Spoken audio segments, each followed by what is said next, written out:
Gracias, Teodoro, un saludo muy afectuoso a ti y a nuestra audiencia. Buen jueves. Bueno, con el mes de agosto también inicia el principio del fin del sistema electoral, de lo que tiene que ver con el fin de todo lo que llamamos el proceso electoral en su conjunto en la República Mexicana.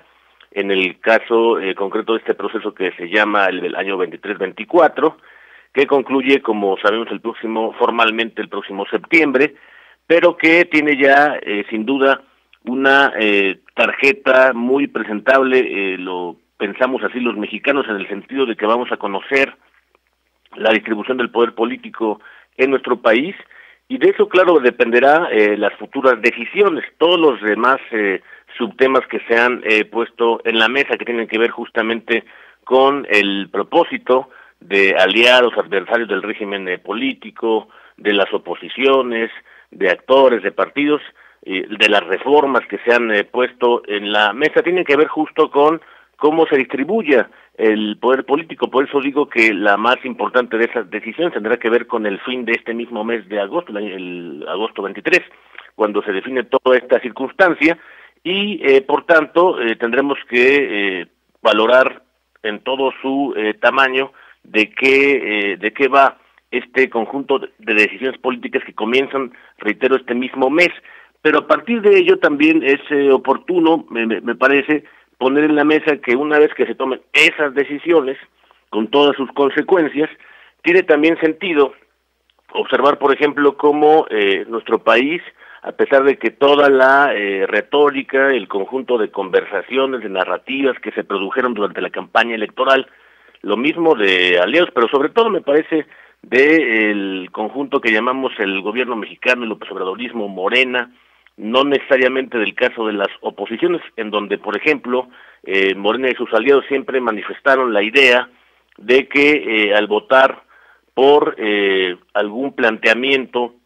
de cualquier candidatura, porque tuvimos muchas elecciones, la presidencial sin duda es la más importante, pero tuvimos 30 y tantas elecciones que tienen que ver con cargos públicos locales,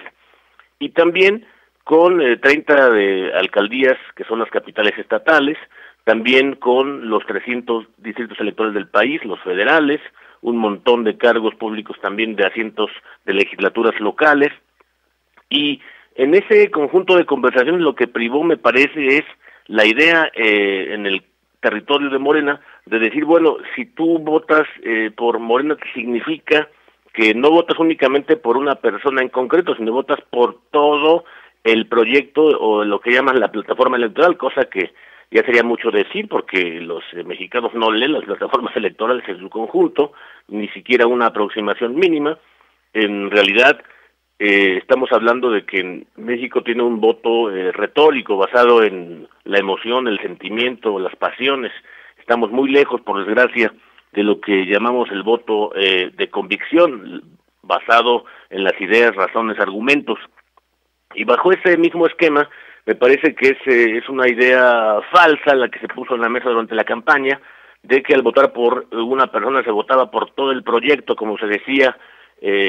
si votas por Juan Pueblo, pues votas por todo lo que llaman las reformas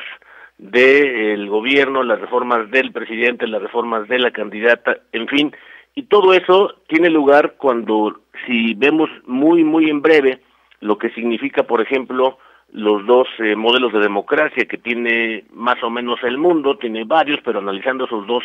más mayoritarios, digamos, tiene que ver con que uno es sin duda el sistema parlamentario, donde allí sí cabe decir que cuando se vota por una persona se vota básicamente por el conjunto del proyecto, porque no solo porque se trata de un sistema, modelo de democracia mucho más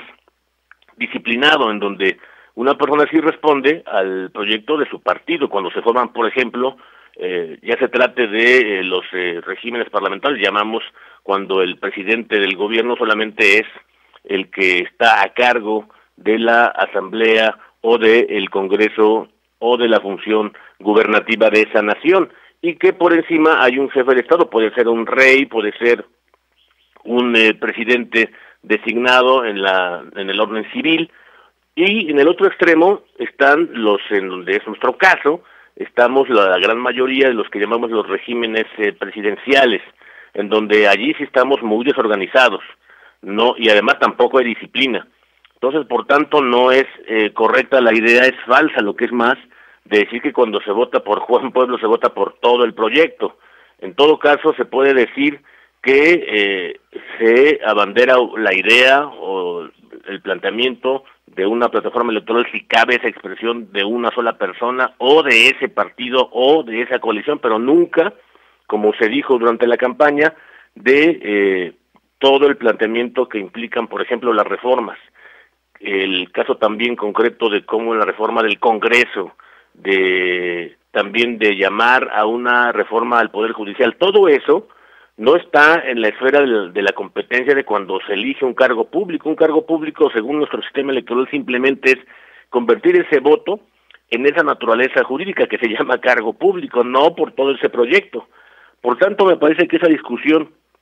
cuando ya que se aproximan esas decisiones políticas entre agosto y septiembre sobre todo, es muy importante traerla al cuento para no constituir otra vez dueños del Congreso, como hemos visto de manera histórica en los últimos, digamos,